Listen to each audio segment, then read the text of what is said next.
Iggly Squiggly Wiggly.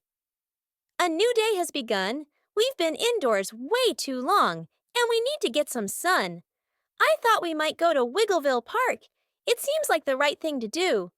We can stay there all day and play with your ball. Hurry up and get ready, will you? Oh, Mama Wiggly, I like the park, and I know it's a great place to go.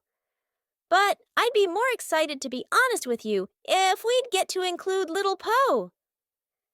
They headed off briskly and arrived at the park on foot, yes, a total of 3.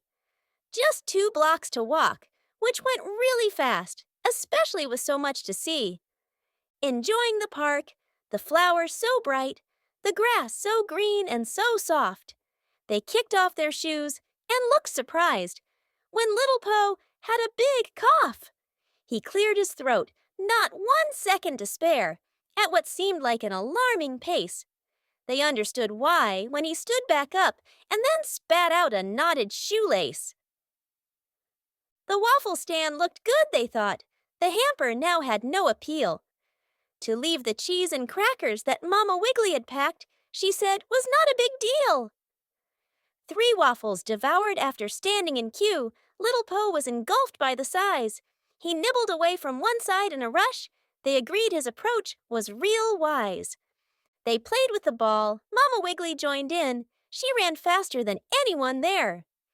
And Little Po, because his legs were so small, spent most of his time in the air.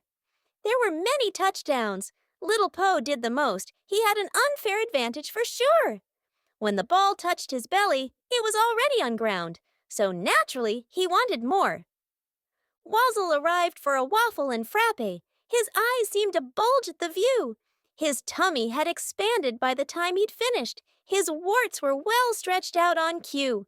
He left in a hurry. He ran rather quickly. He said he had business to do. It was obvious to all that he'd eaten too much and had to go find a loo. 4 o'clock came around, and not 1 second too soon, Mama Wiggly said it was time to leave. The idea was favored by Iggly Squiggly because Little Po was asleep on his sleeve.